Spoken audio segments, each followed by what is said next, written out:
At the time, I was fresh out of college, but I was desperate, so naturally I accepted. I was instructed to arrive Friday morning at exactly 10 o'clock. Once I entered the house, I wasn't allowed to leave until Sunday afternoon, when Agatha returned. I was expected to bring everything I would need for the entire weekend. Strange as that sounded, I wasn't about to upset the woman who could potentially solve all my financial problems. Agatha's house was a massive white mansion that practically 3 times and closed the curtains. If I got sick or injured, 3 times and closed the curtains. If I got sick or emailed beneath the garden lights while the eerie music echoed through the darkness. Sometimes he dipped her backwards so far I thought her stitched body would tear apart. But it never did. They moved flawlessly, like they'd practiced the same dance for hundreds of years. I wanted to look away. God, I wanted to, but I physically couldn't. Something about watching them felt hypnotic, like the performance itself demanded attention. Minutes passed, maybe 10, maybe 20. I honestly don't know. Then suddenly, the music stopped. Both dolls froze in place, listening to them pass my door. Then, silence. Morning eventually came. I went downstairs exhausted, praying the previous night had been some kind of stress-induced hallucination.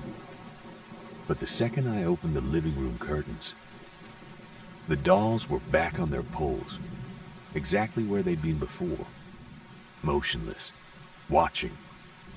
I tried distracting myself for most of Saturday. Movies, food, my phone. Anything to stop thinking about 9 p.m. But around noon, I made a mistake.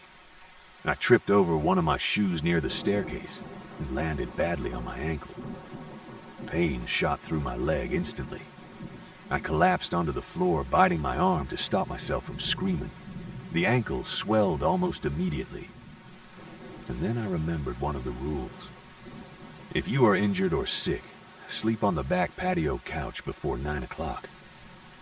At first, I told myself there was no way I was doing that.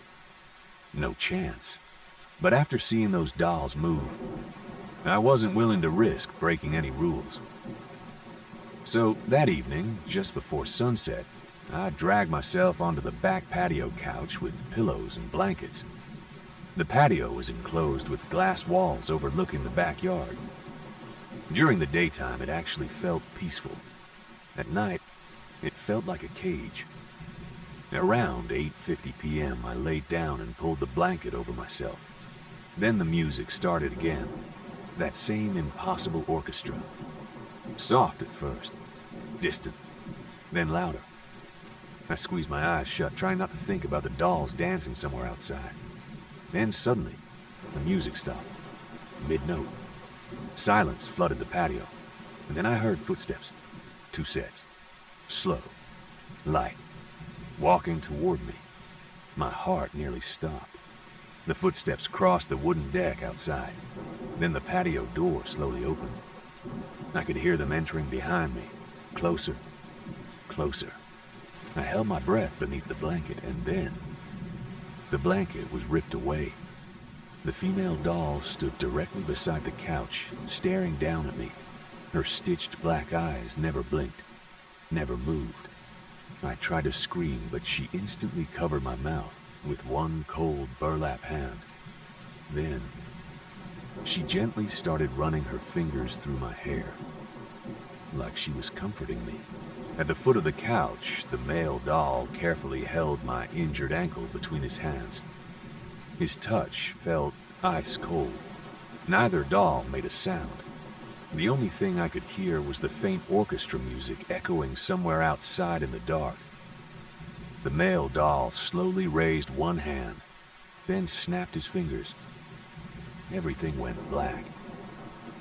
When I woke up, sunlight was pouring through the patio windows. For a few seconds, I just laid there confused, trying to understand what had happened. Then I remembered. The dolls, the music, the hands touching my ankle. I sat upright instantly and looked down. The swelling was gone, completely gone. My ankle looked perfectly normal. Carefully, I stood up and tested my weight. No pain, not even soreness. It was like the injury had never happened. I stared out toward the backyard, my stomach twisting with dread, because that meant Agatha had been telling the truth. The dolls weren't decorations. They weren't machines. And they definitely weren't hallucinations. They were something else entirely. Something alive. I spent the rest of Saturday trying not to think about it. But that's impossible once you've seen something your brain can't explain. Every room in the mansion suddenly felt wrong. The long hallways felt too quiet. The mirrors seemed darker somehow. And even the air inside the house felt heavy. By Sunday afternoon, Agatha finally returned.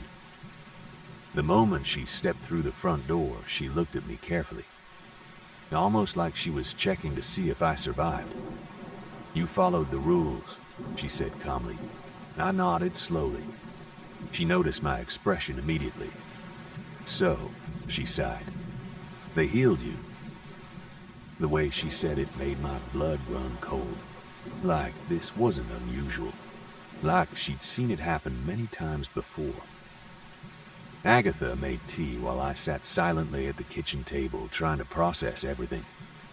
Finally, I asked the question that had been eating at me all weekend. What are they?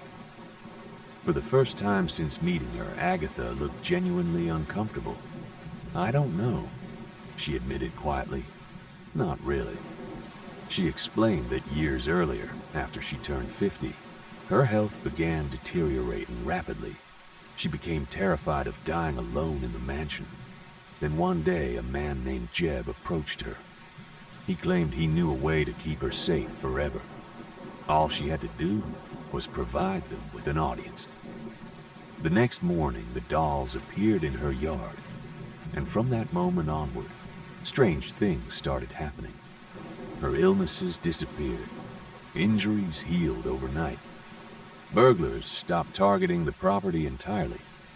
According to Agatha, anyone who entered the mansion with bad intentions eventually vanished from her life one way or another.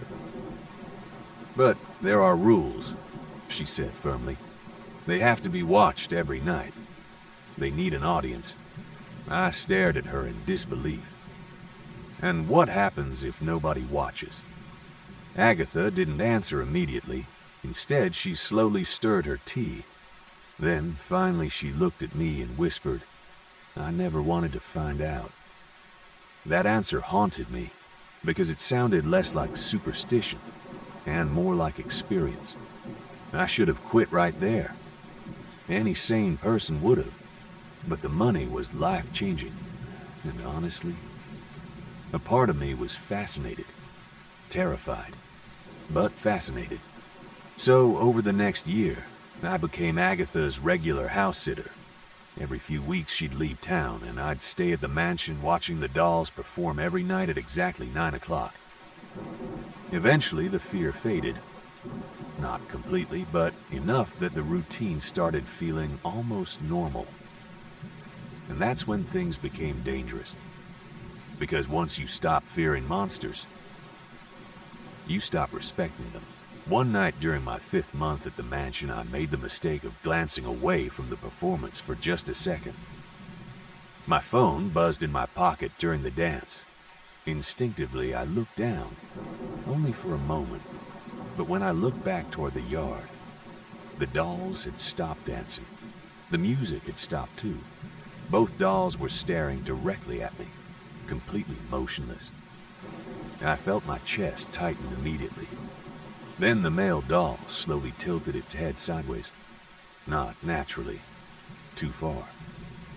Far enough that I heard something crack inside its neck. The female doll raised one long stitched arm and pointed directly at the window. At me. The orchestra music suddenly returned louder than ever before. Violent. Aggressive. The dolls resumed dancing immediately, but now their movements were wrong. Faster, jerking unnaturally across the lawn, almost angry. I didn't look away again for the rest of the performance. And when they finally bowed, my hands shook so badly I almost forgot to clap. That night I heard movement outside my bedroom door for hours. Soft footsteps pacing slowly through the hallway, back and forth, back and forth, like something waiting for me to fall asleep. The next morning, deep scratch marks covered the outside of my bedroom door. Long black claw marks carved straight into the wood. After that, I never looked away again. For the next several months, things remained mostly normal, if you can even call any of it normal. Every night at exactly 9 o'clock, the dolls performed. Every night I watched. Every night they bowed. And every night I clapped exactly 3 times before closing the curtains. The routine became automatic, almost comforting, which, looking back now, is probably the most disturbing part of all this. Human beings can normalize anything, even monsters. I stopped questioning the music, stopped questioning how the dolls moved, stopped questioning why the mansion sometimes felt larger inside than it should have. There were nights I swore hallways changed lengths. Rooms felt colder than usual. Doors that should have led to closets opened into completely different rooms. But the second morning came, everything would look normal again. And slowly, I stopped trusting my own memory. Agatha noticed the change too.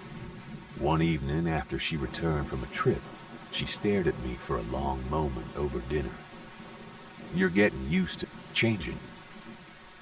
At first, I thought she meant emotionally, like they became more aggressive over time.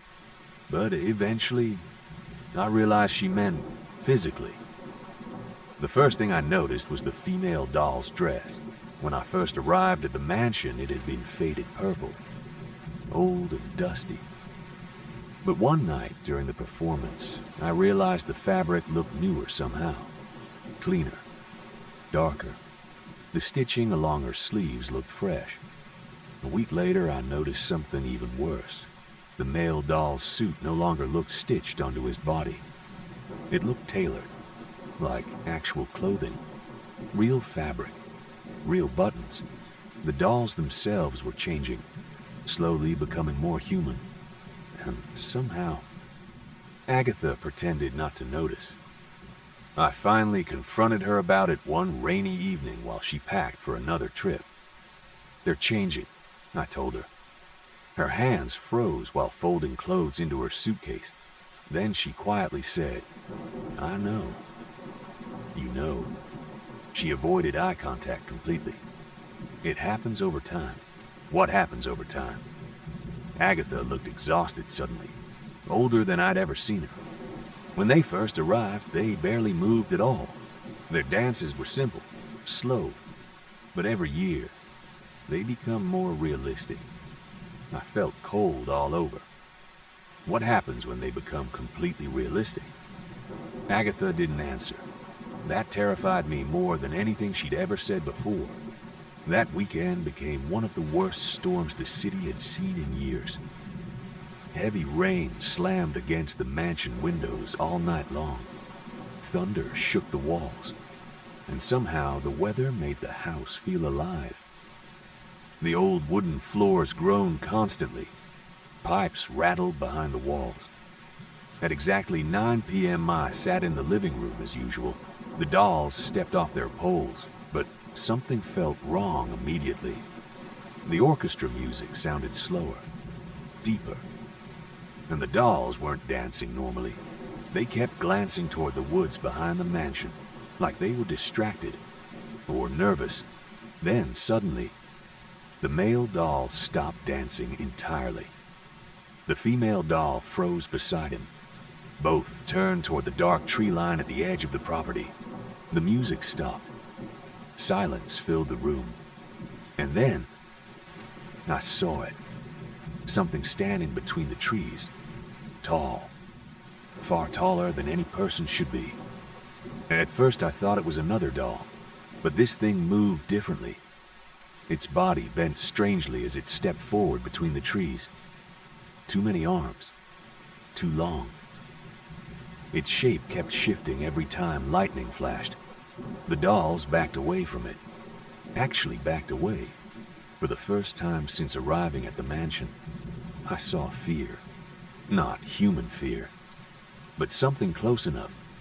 The thing in the woods took another step forward, and suddenly the orchestra music exploded back to life. Violent. Loud enough to shake the windows. The dolls began dancing again immediately, faster than I'd ever seen before. Wild spinning movements across the lawn, almost frantic, like they were trying to distract me from whatever stood in the woods.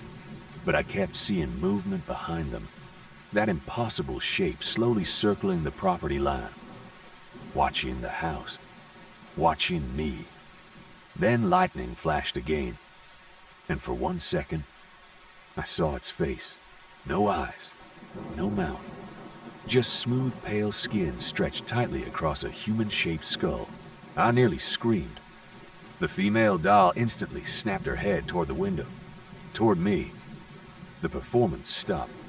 Everything stopped. The rain, the music, even the thunder. And then both dolls slowly turned completely toward the house, toward me. I realized my mistake immediately. I'd looked away from the performance. Again. The male doll began walking toward the mansion, slowly, deliberately, not dancing anymore. The female followed beside him. My heart started pounding violently as they approached the front porch. Step, step, step. The front door handle began turning downstairs. I backed away from the window so fast I nearly fell over. The front door creaked open, and for a few seconds, I heard nothing. No footsteps, no music, nothing at all. Then came the sound. Tap, tap, tap. Slow footsteps moving across the foyer downstairs. I couldn't breathe. The dolls had never entered the house while I was awake before. That wasn't part of the rules. The footsteps continued, moving slowly through the mansion beneath me, almost searching. I grabbed my phone immediately and called Agatha. No answer. I called again, straight to voicemail. Then the lights flickered. Once. Twice. And suddenly every light in the mansion shut off. Darkness swallowed the room instantly. Outside, lightning flashed through the massive window, illuminating the yard for a split second. The thing in the woods was gone. That somehow terrified me even more. Another lightning flash. This time I saw movement inside the hallway behind me. Tall. Unnaturally tall. I spun around so quickly my neck cracked. Nothing there. Then I heard it. Right outside the living room door. Breathing. Slow. Wet breathing. The doorknob slowly began turning. I stumbled backward toward the window while trying not to scream. The door creaked open inch by inch, and standing there in the darkness was the female doll. But something about her looked wrong now. Different. Her dress looked soaked from the rain. Her stitched black eyes looked larger somehow. And for the first time, I noticed movement beneath the burlap fabric of her face. Like something underneath was trying to push outward. The doll tilted its head slowly toward me, then raised one long finger, pointing toward the window, toward the woods. I looked outside instinctively. Big mistake. The pale thing from the forest was now standing at the edge of the lawn, much closer than before, watching the house, watching me. The female doll suddenly grabbed my wrist. Hard. Her grip felt unbelievably strong. Then she started dragging me toward the staircase. Fast. The male doll appeared at the end of the hallway, carrying a lantern in one hand. The strange orchestra music started again faintly somewhere downstairs. But now, it sounded panicked. The dolls weren't trying to hurt me. They were trying to move me. Away from the windows. Away from whatever was outside. The female doll suddenly grabbed my wrist, hard.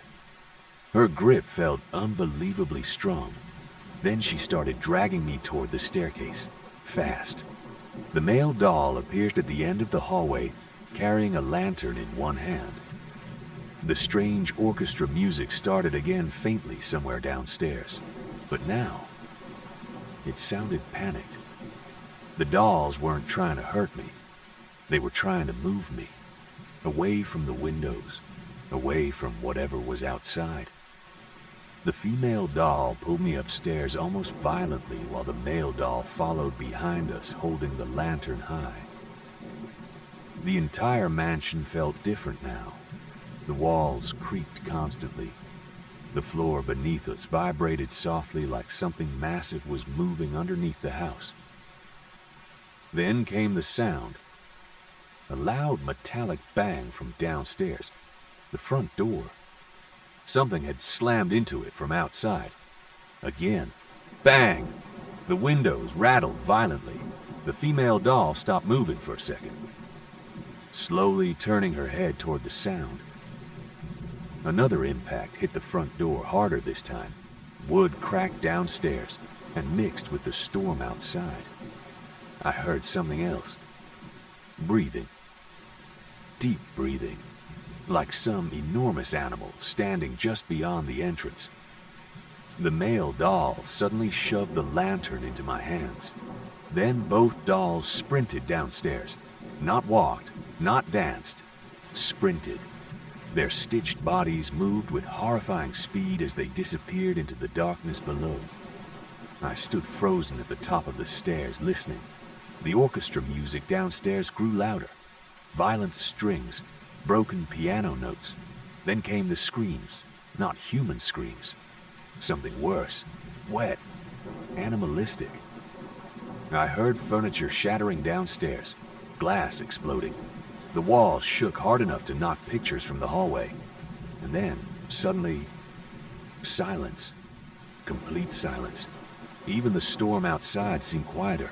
My hands trembled around the lantern as I slowly stepped toward the staircase.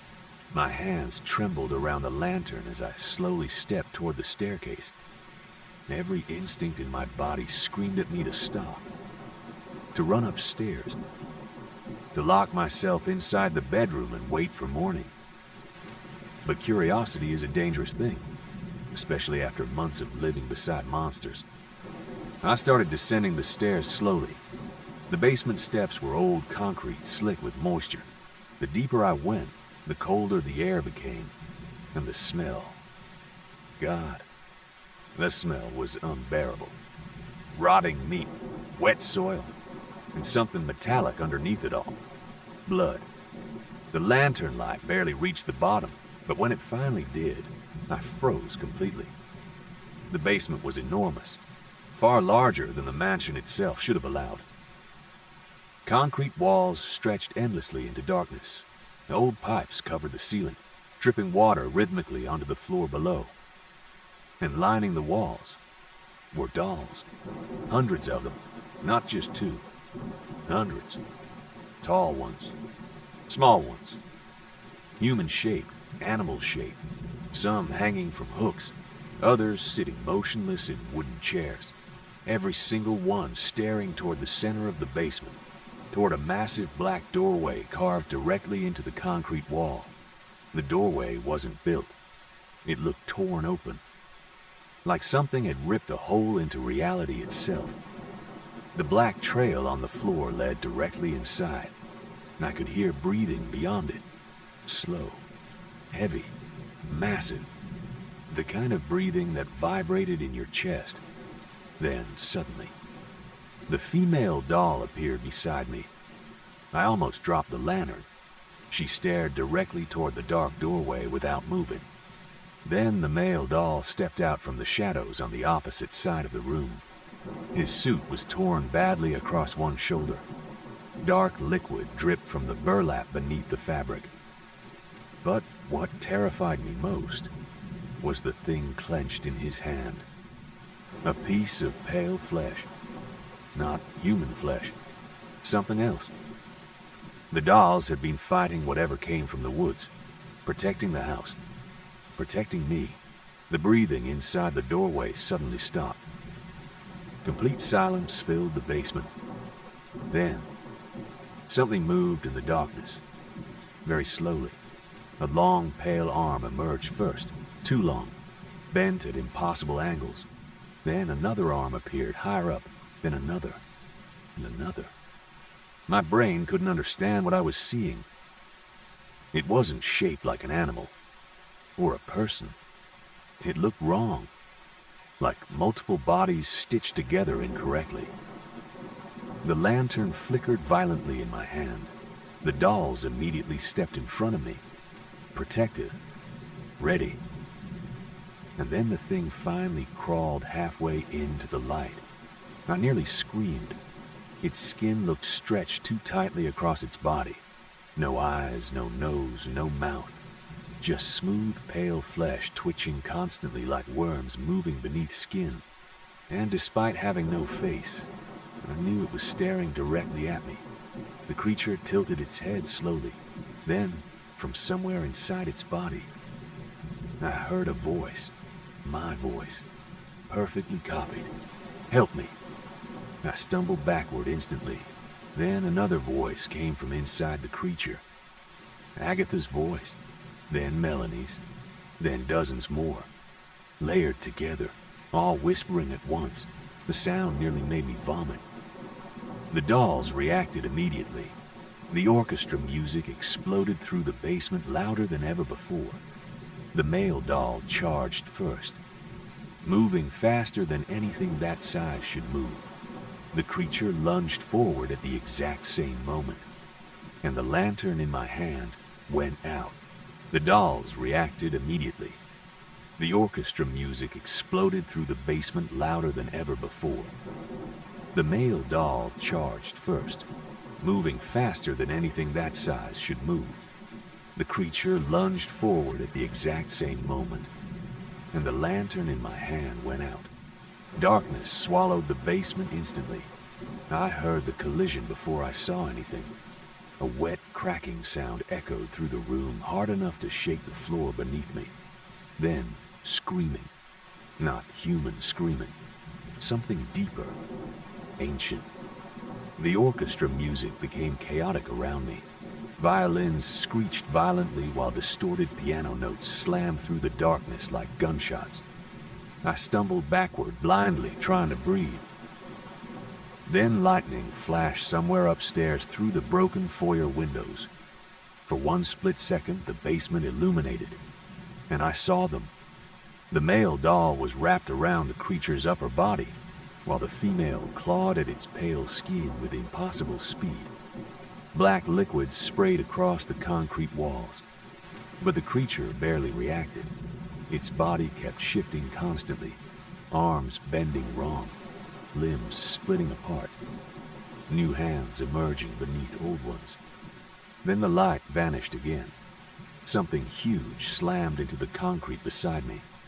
I fell hard onto the basement floor. The smell hit me immediately.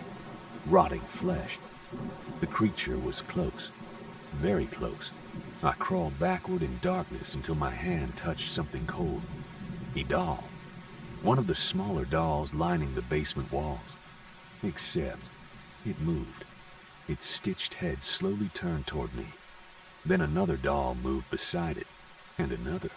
All around the basement, hundreds of dolls began twitching awake simultaneously. Tiny stitched heads turning toward the fight in the darkness, toward the creature. The orchestra music suddenly stopped. Everything froze. Then I heard the creature speak again, this time using Melanie's voice perfectly. "Please help me." Then my mother's voice, then my own. "Help me, help me, help me." The voices layered together unnaturally until they sounded less like speech and more like screaming. And suddenly every doll in the basement stood up at once. Hundreds of stitched bodies rising silently in the dark. I heard tiny footsteps everywhere around me. Thousands of them. The dolls weren't protecting the house. They were guarding the doorway, keeping that thing trapped below the mansion. And somehow, I had distracted them long enough for it to escape. The female doll suddenly grabbed my arm and yanked me violently toward the staircase. Behind us, the basement erupted into movement. The smaller dolls charged the creature all at once. I heard ripping fabric, bones snapping, wet tearing sounds. The creature screamed so loudly the pipes overhead burst instantly. Water exploded across the basement ceiling. The male doll shoved me upward toward the stairs while the female stayed behind, helping hold the creature back. I ran. I didn't think. I just ran. The staircase shook violently beneath my feet as screams echoed below me. By the time I reached the foyer, the entire mansion felt unstable. The walls trembled constantly. Dust rained from the ceiling. Then I heard the female doll scream downstairs. Not a human scream, but something close enough to fill me with absolute terror. And suddenly, the orchestra music stopped completely. And suddenly, the orchestra music stopped completely. The silence that followed was worse than the screaming. I froze in the foyer, struggling to catch my breath, while rain poured through the shattered front entrance. Then I heard it. Footsteps. Slow footsteps coming up from the basement. One set, not two. The male doll emerged first from the darkness below. Its black suit was ripped apart almost completely now. One arm hung loosely by threads and stuffing spilled from deep tears across its chest. But the female doll wasn't behind him. The male doll stopped at the bottom of the staircase and stared directly at me, waiting, almost expecting me to understand something. Then the basement door slammed shut behind him. The entire mansion shook violently. A horrible scream exploded from beneath the floorboards. Not the creature, the female doll. I felt sick instantly. The male doll slowly turned toward the basement door, and for the first time since I'd met them, I saw something that looked almost human in its movements. Grief. Another violent impact shook the basement door hard enough to crack the wood. Something below was trying to get out again. The male doll looked back toward me one final time, then walked toward the door. Step, step, step. The orchestra music returned suddenly, but now only one instrument played, a lonely violin echoing through the mansion. The male doll placed one hand against the basement door, and the screaming underneath stopped immediately. For a moment, everything became still again. Then the doll turned its stitched face toward me. Slowly. It bowed. Even now, after everything, it wanted its audience. My hands trembled violently, but instinct took over. I clapped 3 times. The sound echoed through the ruined mansion. The male doll remained motionless for several seconds. Then, slowly, it straightened back up, and the house became quiet. Completely quiet.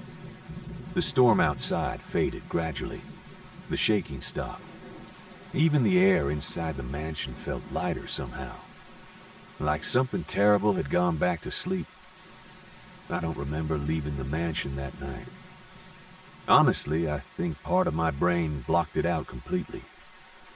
All I remember is waking up the next morning in my apartment covered in dirt and dried blood.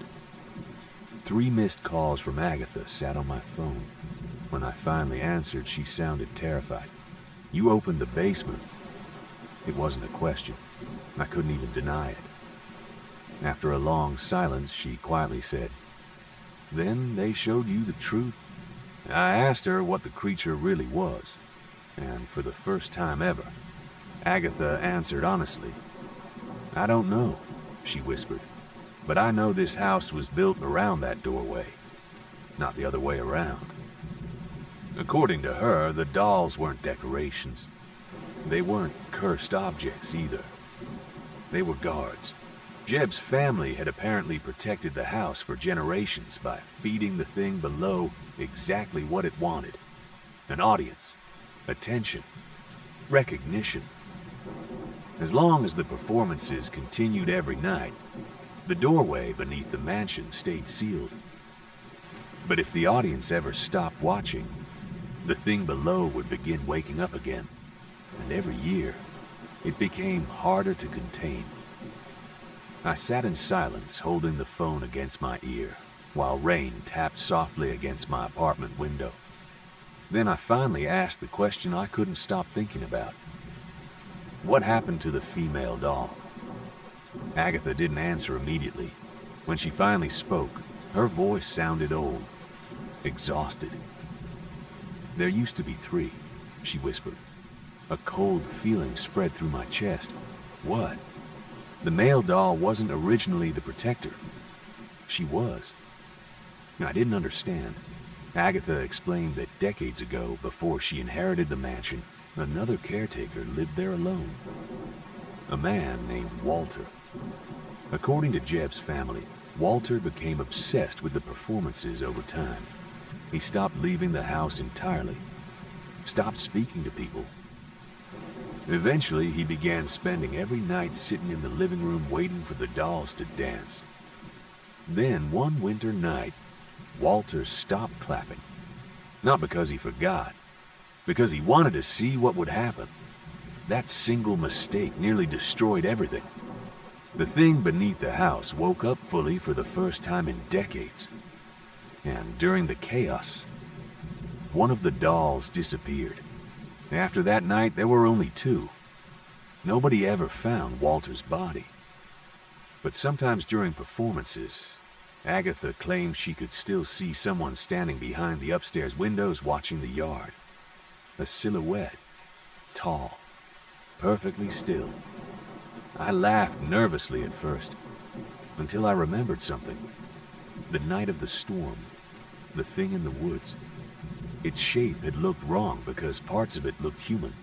Not fully human, but close. And then I remembered the voices. Mine, Melanie's, Agatha's. The creature copied people.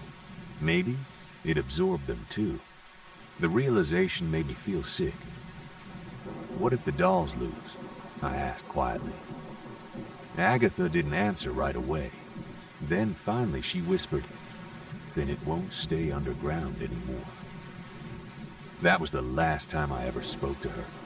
3 days later, police found Agatha dead inside the mansion. Heart attack. That's what the reports claimed. Natural causes. But when authorities entered the house, they found every curtain in the living room closed. All except one. A single curtain had been left partially open facing the front yard, as if someone had been watching the performance right before they died. The police also reported something strange about the scene. There were muddy footprints throughout the mansion. Not human footprints. Long, misshapen, and leading directly toward the basement door. But the basement itself was empty. No doorway, no dolls, nothing. Just concrete walls. The mansion was placed on the market less than a month later. And that's the real reason I'm telling this story now. Because last week, I drove past the property, and the sold sign was gone. Someone bought the house. The curtains upstairs were open again. And standing beside the front porch were 3 dolls. And standing beside the front porch were 3 dolls. I slammed on my brakes so hard the car behind me nearly hit me. But 3 nights later, I heard the orchestra music